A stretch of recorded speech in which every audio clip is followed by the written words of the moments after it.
quanta luz neste ambiente descendo sobre nós, vibrando em nossa mente. Quanta luz, quando assim em prece minha alma cresce aos olhos de Jesus. Quanta luz, quando em oração a voz do Mestre fala aos nossos corações. Quanta luz descendo sobre nós. Quanta luz, quanta luz,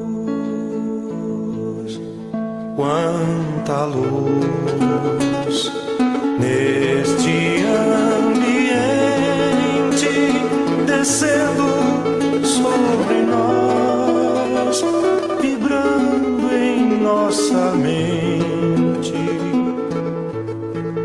Quanta luz, quando assim em prece minha alma cresce aos olhos de Jesus. Quanta luz, quando em oração a voz do Mestre fala aos nossos corações. Quanta luz descendo sobre nós. Quanta luz, quanta luz.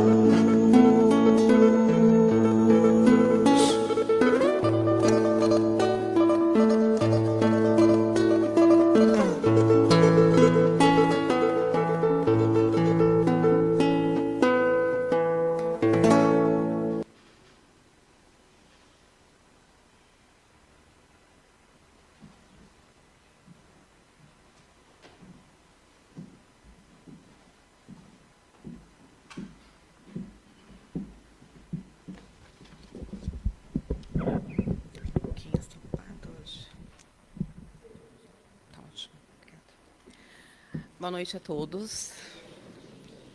Espero que todos estejam bem, que tenham passado uma ótima Páscoa. Engraçado, eu estava ali sentada e lembrei de uma situação. Não sei se todos conheceram a Dona Emília.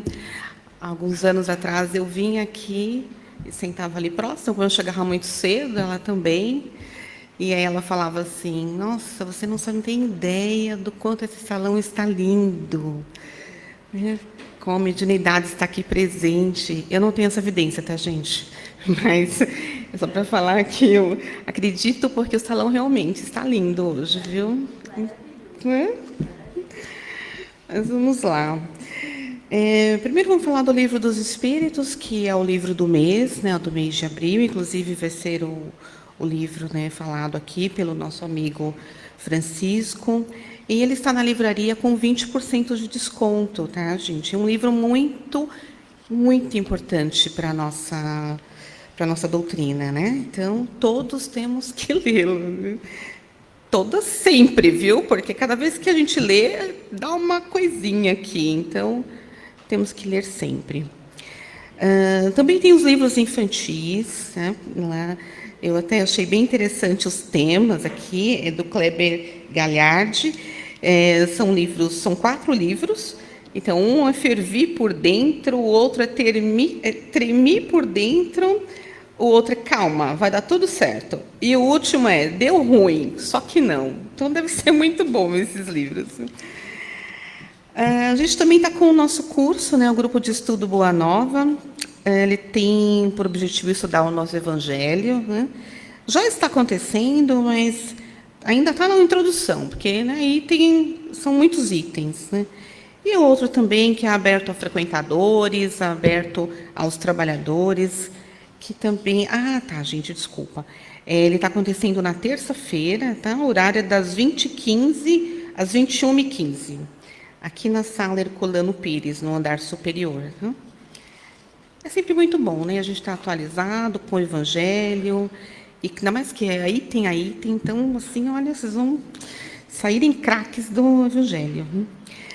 Vamos falar agora do encontro amigo, né? Que é aquele encontro que a gente, incansavelmente, nós falamos, porque ele é muito importante, né? Ele é um encontro mesmo, né? Um encontro com todos os enlutados, com todos que perderam seus entes queridos, que é tão difícil, a gente sabe que é difícil, né? Passar por essa fase. Não só porque somos espíritas, né, que a gente não passa, não, a gente passa, sim. A gente sente muito, sim. Então, esse encontro ele acontece aqui presencialmente, todas as quartas-feiras, das 14 às 15, também na sala Herculano Pires, e online, né, aí é pelo Zoom, para quem tem o interesse, pegue o ID ali na livraria. Agora nós vamos aos trabalhadores da noite. Evangelho, mensagem e prece é o Marcelo Fernandes. Vibrações gerais e do passe é com o nosso amigo Rubens. Vibrações da água e prece final é com a Fátima Nunes. E a palestra do mês, né, que é com o nosso amigo Francisco Deiane, que com certeza vai ser uma excelente palestra, né? Boa noite para vocês.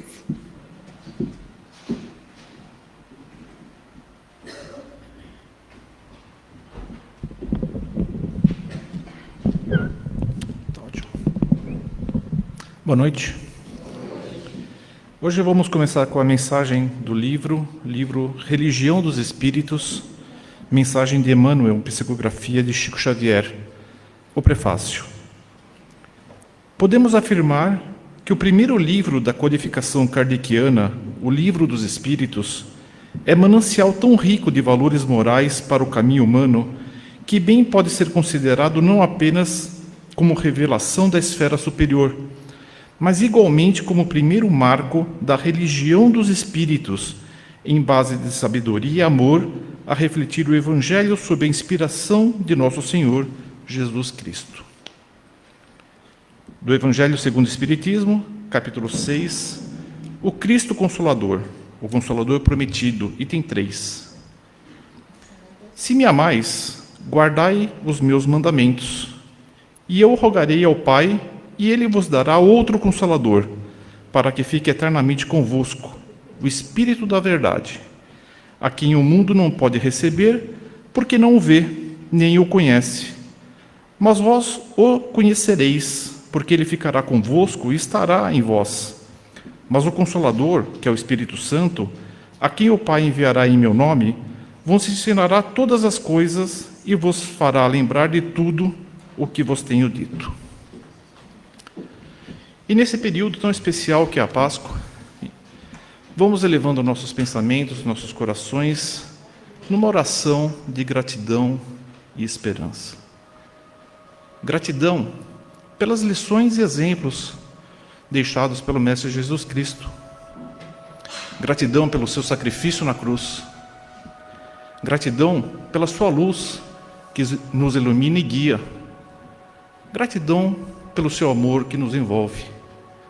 Gratidão também por estarmos todos juntos nesse tempo e espaço, enfrentando nossos desafios, nossas provas, nossos obstáculos, não sozinhos, nunca sozinhos, mas sempre acompanhado pelo Mestre Jesus e pela espiritualidade amiga.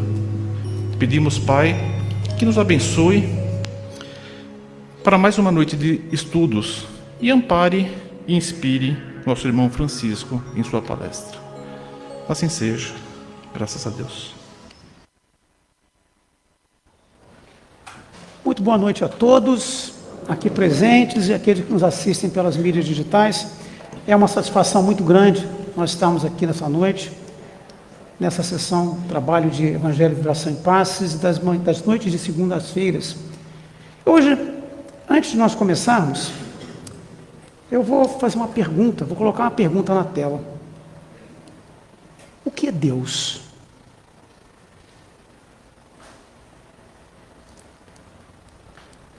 Deus é a inteligência suprema, causa primária de todas as coisas. Assim, Allan Kardec inicia o primeiro capítulo do Livro dos Espíritos, que é justamente o livro do mês de abril que nós vamos apresentar hoje. E é interessante que essa pergunta, certamente, todos nós um dia já fizemos, já tivemos essa dúvida. Bem, e na realidade o Livro dos Espíritos é a primeira obra da codificação espírita. A grandeza desta obra não nos permite dizer que nós vamos fazer uma degustação, como eu costumo dizer quando apresento os livros. É uma obra grande demais. Nós vamos sim fazer um chamamento para que todos possam melhor, efetivamente, conhecê-la. Nós vamos falar um pouquinho da história, dos bastidores da codificação, vamos falar do conteúdo do livro e, finalmente, sobre a importância dessa gigantesca obra para a humanidade. Mas antes, porém, nós vamos conhecer um pouquinho daquele que foi o codificador do Espiritismo, Allan Kardec, que é o nome máximo da nossa doutrina. Hippolyte Léon Denisard Rivail nasceu na cidade francesa de Lyon no dia 3 de outubro de 1804. Lyon está assinalado na tela com esse retângulo azul. Ficava distante cerca de 390 quilômetros de Paris, que está assinalada com um círculo vermelho. Desde a sua primeira juventude, ele foi atraído para o estudo das ciências e da filosofia. Em 1815, com 11 anos incompletos, sua família o manda para Yverdon, na Suíça, para estudar no Instituto Pestalozzi, com o famoso pedagogo suíço, onde ele se tornou, na realidade, um dos seus discípulos mais eminentes e um dos propagadores do sistema educacional criado por Pestalozzi. Aos 18 anos, em 1822, ele regressa à França, estabelecendo-se em Paris, onde, a partir de 1825, ele funda 3 escolas e passa a lecionar aritmética, gramática, geometria, noções de ciências físicas como química, física, geologia, astronomia, história natural, como biologia, botânica e zoologia. Além disso, ele era fluente em alemão, em inglês e em holandês. Além disso, ele ainda tinha conhecimento das línguas espanhola, do italiano, do latim e do grego. Além de lecionar, ele escreveu entre 1824 e 1850 mais de 20 livros, a maioria sobre aritmética e sobre gramática francesa. E ainda teve alguns livros sobre educação pública. Aos 9 de fevereiro de 1832, ele se casa em Paris com Amélie Gabrielle Boudet, que foi sua companheira por 37 anos e incansável colaboradora em todo o trabalho que ele fez. Não tiveram filhos. Kardec desencarna no dia 31 de março de 1869 em Paris. Portanto, exatamente ontem, completamos 155 anos do desencarne de Paris. Ele foi sepultado, inicialmente no cemitério de Montmartre, e um ano depois, seus restos mortais foram transferidos para o cemitério de Père-Lachaise, onde ele está até hoje. No dólmen do seu túmulo está o famoso dístico: nascer, morrer e renascer ainda, e progredir sem cessar. Tal é a lei. Bem, assim nós vimos que antes mesmo que o Espiritismo fizesse surgir Allan Kardec, o cidadão Rivail já tinha notória popularidade como educador. Este foi o homem escolhido pela espiritualidade superior, liderada pelo Espírito da Verdade, para ser o codificador do Espiritismo. Bem, vejamos agora, de uma forma bastante resumida, o cenário que antecedeu o início da codificação.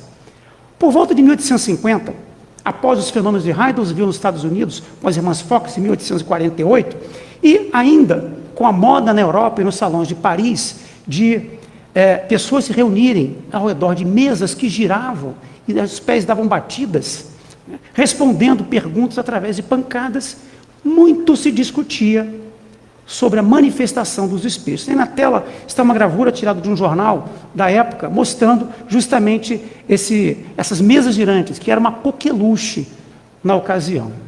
Essa gravura é de 1853. Foi nesse contexto que, no final de 1854, o professor Rivail foi convidado para participar de uma dessas reuniões. Ele, de início, ele não aceitou, por achar que aquilo ali não passava de uma diversão social.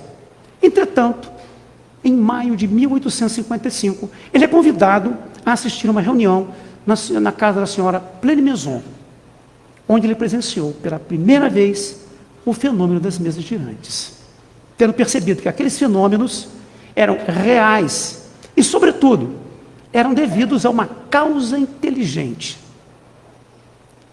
Essa causa se revelou nas suas pesquisas como sendo os espíritos dos homens que já teriam vivido na Terra. Pesquisando ainda mais, ele verificou que os espíritos manifestantes não eram todos iguais em conhecimento e moralidade, mas que suas informações eram muito valiosas. Ele continuou a frequentar as sessões na residência da senhora Plenimaison e, posteriormente, na casa do senhor Baudin.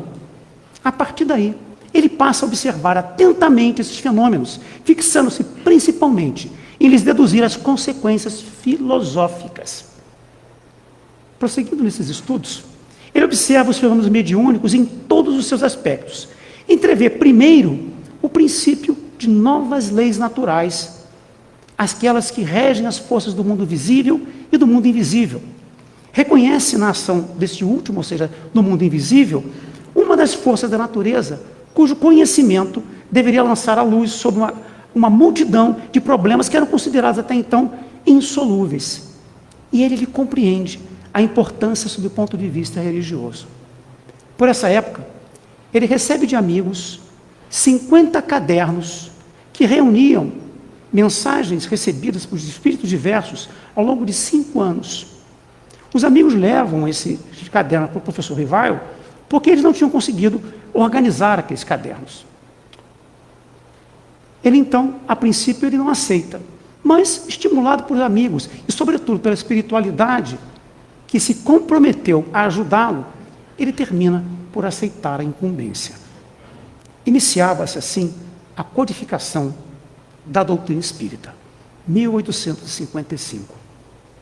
A partir daí, ele começa a desenvolver um estudo atento desses cadernos, dissecando-os com a sua notória qualidade intelectual, selecionando com prudência e imparcialidade informações que estivessem em sintonia com outras que ele passa a receber, diretamente respondendo perguntas que ele mesmo fazia para cerca de uma dezena de médiuns, psicógrafos, em especial as irmãs Baudin e a médium Celina Jafé. Aqui eu vou abrir um parêntese.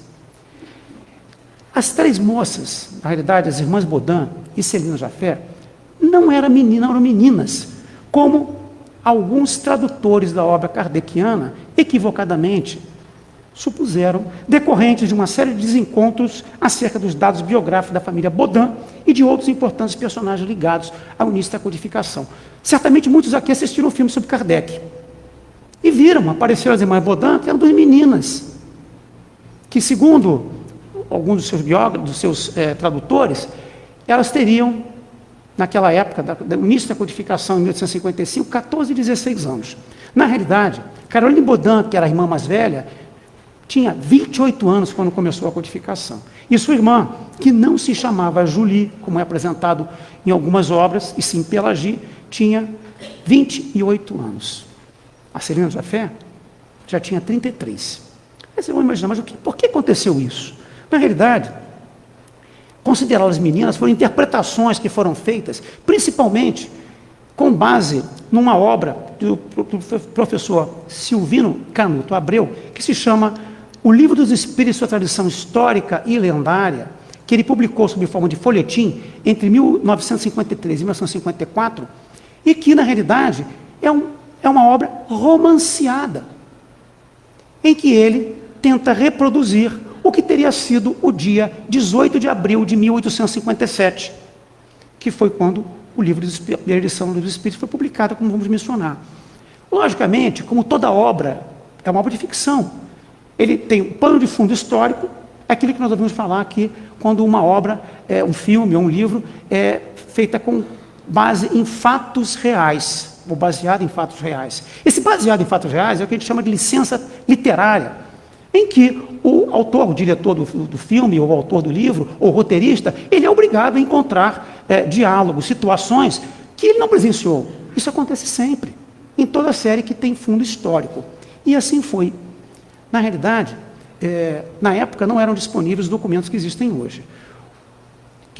Foi possível comprovar efetivamente que elas não eram meninas. Isso aí nós falamos a noite toda aqui sobre as razões que levaram provavelmente o professor Canuto Abreu a considerar dessa maneira. Mas o fato é que hoje existem provas documentais que não nos permitem considerá-las como meninos, que não eram efetivamente. Bem, isso não diminui em nada a obra de cada um deles. Inclusive o próprio Herculano Pires, em 1957, a primeira tradução do Livro dos Espíritos do Herculano Pires foi justamente com o centenário do Livro dos Espíritos. Ele considera essas informações do Canuto Abreu, mas era o que existia na época. Bem, voltemos então agora aqui para a codificação. Então Kardec, com essas informações, os 50 cadernos e mais as perguntas que ele começou a fazer para os diversos médios, ele principia a organizar e analisar cuidadosamente todo o material que era transmitido. Bem, ele deduz as consequências, aplica de modo sistemático o espírito crítico e o raciocínio filosófico que ele adquiriu com base nos 40 anos que ele tinha como pedagogo. Kardec não foi escolhido ao acaso. Ele era um homem extremamente preparado para que pudesse levar a termo a codificação.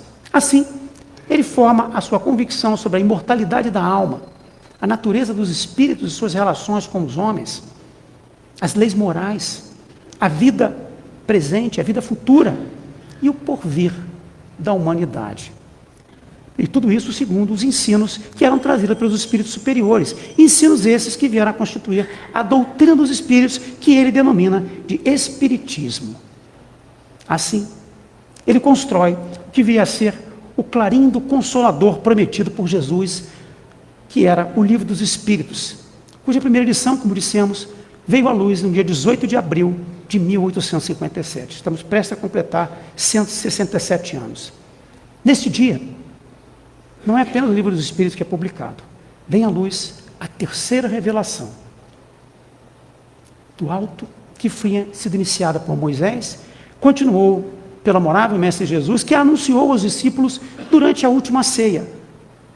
O Consolador prometido é um dos ensinamentos de Jesus na última ceia. Bem, em que ele diz: eu rogarei ao Pai, e ele vos dará um outro Consolador para que fique convosco, o Espírito de verdade, que o mundo não pode receber, porque não vê nem o conhece, mas vós os conhecereis, porque habita convosco e estará em vós. Bem, e é justamente o Espírito da verdade que lidera toda a falange de espíritos que trouxeram os ensinamentos da nova doutrina. Como início da codificação da doutrina espírita, nascia também Allan Kardec, já que o ilustre professor, para distinguir os trabalhos que ele fazia como pedagogo, ele foi informado através de um dos espíritos familiar para adotar esse pseudônimo, que foi um nome que ele teve em vez de outras vestes, também em solo francês, séculos antes, entre os druidas. Bem, a primeira edição do Livro dos Espíritos surge com uma tiragem de 1.200 exemplares e 177 páginas.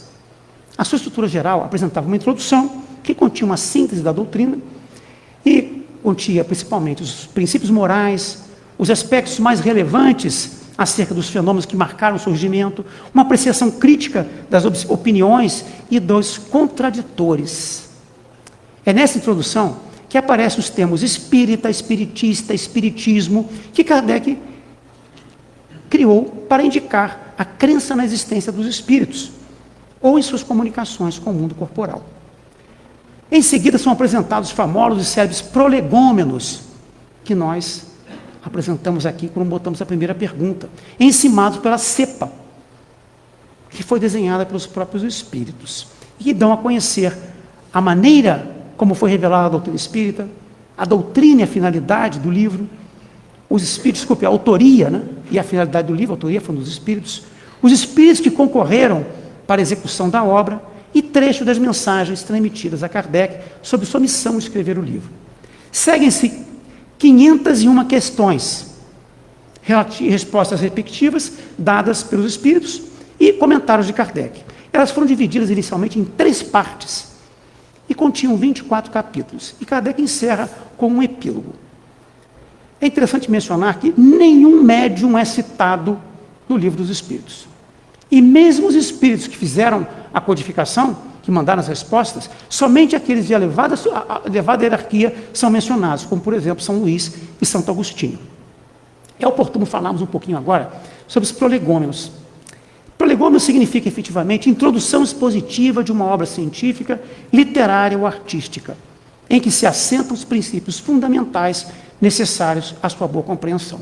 Nos prolegômenos, encontramos o objetivo do Livro dos Espíritos, como indica Kardec. Olhem na tela. Este livro é o repositório dos ensinos dos Espíritos. Foi escrito por ordem mediante ditado de espíritos superiores para estabelecer os fundamentos de uma filosofia racional, isenta dos preconceitos de espírito e de sistema. Por comunicação mediúnica, Kardec recebeu as orientações essenciais transmitidas pelos espíritos superiores quanto à sua missão de escrever o livro, também inserido nos prolegômenos, cabendo ressaltar uma instrução especial. Porás no cabeçalho do livro a cepa que desenhamos, porque é o emblema do trabalho do Criador. Aí se acham reunidos todos os princípios materiais que melhor podem representar o corpo e o espírito. O corpo é a cepa propriamente dita. O espírito é o licor, a seiva. A alma ou o espírito ligado à matéria é o bago, é o cacho de uvas que ali está. No trecho, há uma nota de Kardec esclarecendo que a cepa que aparece na abertura é o facsímile, ou seja, é a reprodução exata do que os espíritos desenharam. E ela permanece até hoje em todas as publicações e traduções do Livro dos Espíritos. No dia 18 de março de 1860, Kardec publica a 2ª edição, completamente revisada e significativamente ampliada. Logo de início, o codificador apresenta um aviso sobre a nova edição, indicando, dentre outras informações, que ela se compõe de todas as questões que não haviam entrado na primeira edição ou que circunstâncias posteriores e novos estudos originaram, ressaltando que, embora a reimpressão pudesse ser considerada como uma obra nova, os princípios nela contidos não sofreram nenhuma alteração, salvo muito poucas exceções, que, segundo Kardec, seriam mais acréscimos e esclarecimentos do que modificações reais. Nessa edição, que passou a contar com 474 páginas, em vez de 177, eu coloquei na tela aí, entre parênteses em amarelo, como era na primeira edição. O codificador faz uma nova divisão do corpo do livro, que passa a ter 1.019 questões, em vez de 501. Ele divide as questões agora em 4 partes, não mais em 3. Sendo que a primeira parte original, que ele chamava na edição original de doutrina espírita, foi dividida em 2. E ainda ele contém uma introdução, que é a mesma, e uma conclusão, que transformou, em vez de chamar de epílogo, passou a chamar de conclusão. Assim, o corpo da obra passou a contar com a seguinte parte, vamos ver rapidamente. A parte primeira, para a gente relembrar, trata das causas primárias, contém 4 capítulos: Deus, elementos gerais do universo, criação e princípio vital. A parte segunda trata do mundo espírita ou mundo dos espíritos. Ele tem, na realidade, 11 capítulos. Os espíritos, a encarnação dos espíritos, a volta do espírito à vida espiritual, a pluralidade das existências, considerações sobre a pluralidade das existências, a vida espírita, a volta dos espíritos à vida corporal, emancipação da alma, intervenção dos espíritos no mundo corporal, ocupações e missões dos espíritos e, finalmente, os 3 reinos. Parte terceira, as leis morais, contendo 12 capítulos. A lei divina natural, as leis de adoração, trabalho, reprodução, conservação, destruição, sociedade, progresso, igualdade, liberdade, justiça, amor e caridade e perfeição moral. E a parte quarta, que é sobre esperanças e consolações, que tem 2 capítulos. Penas e gozos terrenos e penas e gozos futuros. Essa 2ª edição passou a ser considerada a edição definitiva do Livro dos Espíritos. Aqui vale uma observação sobre o número de questões, que em algumas traduções aparecem com 1.018 questões em vez de 1.019. Isso aqui dava para nós conversarmos bastante, mas a Federação Espírita Brasileira já pacificou esse assunto, na menor dúvida que são 1.019 questões, inclusive por marcas de Kardec colocadas em edições posteriores. Mas independente de serem 1.018 ou 1.019, o conteúdo é exatamente o mesmo. que ocorre é que algumas traduções, algumas editoras, a partir da questão 1010, renumeraram as questões. Bem, com o Livro dos Espíritos, raiou para o mundo a era espírita. Ele é o código de uma nova fase da evolução humana, da humanidade. E sobre ele se ergue todo o edifício da doutrina espírita, que possui em sua essência 3 aspectos fundamentais: o científico, o filosófico e o religioso. No Brasil, a primeira edição do Livro dos Espíritos em língua portuguesa só veio surgir em 1875, traduzida pelo Dr. Joaquim Carlos Travassos, a partir da 20ª edição. Importante que foi justamente o Dr. Joaquim Carlos Travassos, logo depois que traduziu para o português, ele entregou um exemplar do Livro dos Espíritos para o Dr. Bezerra de Menezes, tendo sido responsável por levar até o Dr. Bezerra de Menezes a primeira notícia efetiva da codificação espírita. Que bom que ele fez isso, né? A partir do Livro dos Espíritos, questões elementares sobre a existência humana puderam ser respondidas, sendo retirado pouco a pouco o véu que foi deixado por Jesus por ocasião da segunda revelação, já que naquela época os homens ainda não tinham ouvidos para ouvir, nem olhos para ver. E é importante destacar que no Livro dos Espíritos nós vamos encontrar o arcabouço geral da doutrina espírita, daí a sua importância, havendo uma concordância de princípios nas obras da codificação. Examinando cuidadosamente, em relação às 4 demais obras do Pentateuco, nós vamos botar aqui na tela, o Livro dos Médiuns, em 1861, o Evangelho segundo o Espiritismo, em 1864, o Céu e o Inferno, em 65, e a Gênesis, em 68, nós vamos verificar que todas essas obras partem do conteúdo inicial do Livro dos Espíritos. Essa concordância revela a unidade doutrinária do Espiritismo. O Livro dos Espíritos é, assim, a coluna central do Espiritismo, não porque ele foi o primeiro a ser publicado, mas porque ele contém todos os ensinos básicos da doutrina. Todos os demais livros da codificação contêm o desdobramento desses ensinos, constituindo o Livro dos Espíritos um corpo de doutrina em que todas as partes se ajustam de forma harmônica e interdependente. Assim, a leitura do Livro dos Espíritos possibilita uma visão abrangente dos ensinamentos de toda a codificação, que serão detalhados nas demais obras do Pentateuco. Em virtude da limitação do nosso tempo, vamos citar apenas o Evangelho segundo o Espiritismo, que é uma decorrência natural da parte terceira, onde são estudadas as leis morais, tratando especificamente da aplicação dos princípios da moral evangélica, bem como os problemas religiosos, da adoração, da prece e da prática da caridade. Lá constam, inclusive, as primeiras formas de instruções dos Espíritos, que são tão comuns no Evangelho, com a transcrição de comunicações completas e assinadas sobre as questões evangélicas. Em suma, como diz Hermínio Miranda, o Livro dos Espíritos é um repositório de princípios fundamentais, de onde emergem inúmeras tomadas para outras tantas especulações, conquistas e realizações. Neles são germes de todas as grandes ideias que a humanidade sonhou pelos tempos afora. Eu vou encerrar essa apresentação com um trecho de São Luís, que conclui a resposta à última questão do Livro dos Espíritos, quando Kardec pergunta: poderá jamais implantar-se na Terra o reinado do bem? E é São Luís que responde: todos vós, homens de fé e de boa vontade, trabalhai, portanto, com ânimo e zelo na grande obra da regeneração, que colhereis pelo cêntuplo o grão que houver de semeado. Ai dos que fecham os olhos à luz, preparam para si mesmos longos séculos de trevas e decepções. Ai dos que fazem dos bens deste mundo a fonte de todas as suas alegrias. Terão que sofrer privações muito mais numerosas do que os gozos que desfrutaram. Ai, sobretudo, dos egoístas. Não acharão quem os ajude a carregar o fardo de suas misérias. Iniciamos perguntando o que é Deus e encerrando com essa recomendação de São Luís.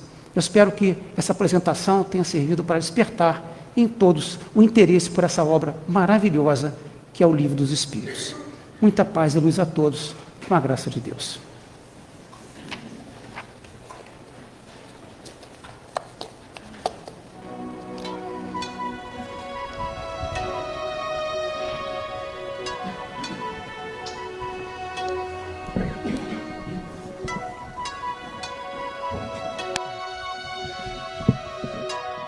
Depois destes ensinamentos trazidos a todos nós pelo Sr. Francisco, vamos dar sequência aos tratamentos, ao trabalho, através dos passes. Já pedindo aos médiuns que tomem seus locais e junto com o plano espiritual, esses mentores amigos que aqui se encontram, podendo já iniciar os passes. Vamos elevando o pensamento, colocando Jesus mais ao alto na nossa mente. Lembrando que esses espíritos queridos que vêm até esta casa de paz e amor com o único propósito de nos auxiliar, já sabedores das nossas necessidades, vêm a pedido de Jesus, que disse: jamais vocês vão estar sós, porque onde estiverem reunidos em meu nome, aí eu estarei. E creiam no Filho de Nossa Mãe Santíssima, creiam em Jesus. Que esta luz possa, neste momento, entrar pelo coronário, se espalhando pelos centros energéticos,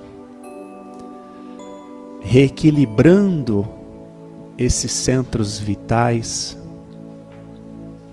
contribuindo e trazendo a melhora que viemos buscar. Não sabemos o momento pelo qual atravessam, não sabemos as dores, as aflições que vos trazem até aqui, mas temos a certeza de que a luz e a lei divina é para todos. E neste momento se faz presente este bálsamo de cura que vem aliviar, que vem nos fortalecer para darmos sequência em nossas vidas, darmos sequência na nossa jornada. Fácil não é, mas quantas e quantas vezes conseguimos superar momentos complicados, momentos que entendíamos que não haveria como seguir, e como que por milagre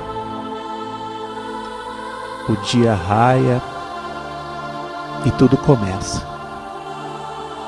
e a vida segue e superamos.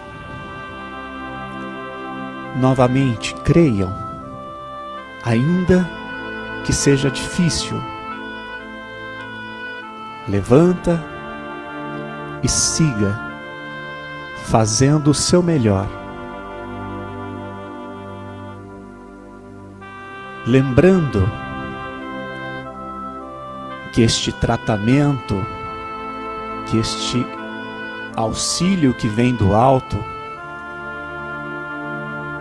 não é um tratamento de dose semanal na casa espírita. É um tratamento contínuo, dia a dia, que devemos levar porta fora. Em nossos lares, para entes queridos, no trabalho, na rua, com colegas, amigos. Sempre temos oportunidades de exemplificar o que Jesus nos pede, para termos misericórdia, compaixão, caridade, perdão, paciência, e agindo assim, dia após dia, vamos melhorando, vamos evoluindo. E depois de tanto receber, vamos falar com Deus, assim como Jesus nos ensinou para falar com Ele. Basta elevar o pensamento e orar. E aqui estamos, Senhor Jesus, para juntos agradecer em vibrações a vida que temos e pedir humildemente que derrame sobre este planeta Terra o seu amor, a sua misericórdia. Momentos difíceis temos passado, mas sabemos que daqui a pouco tudo ficará melhor. Envolva com tua luz estes países em guerras, estes irmãos em humanidade que sofrem as consequências destas guerras que tanto destroem. Fonte de luz, paz e amor em Jesus.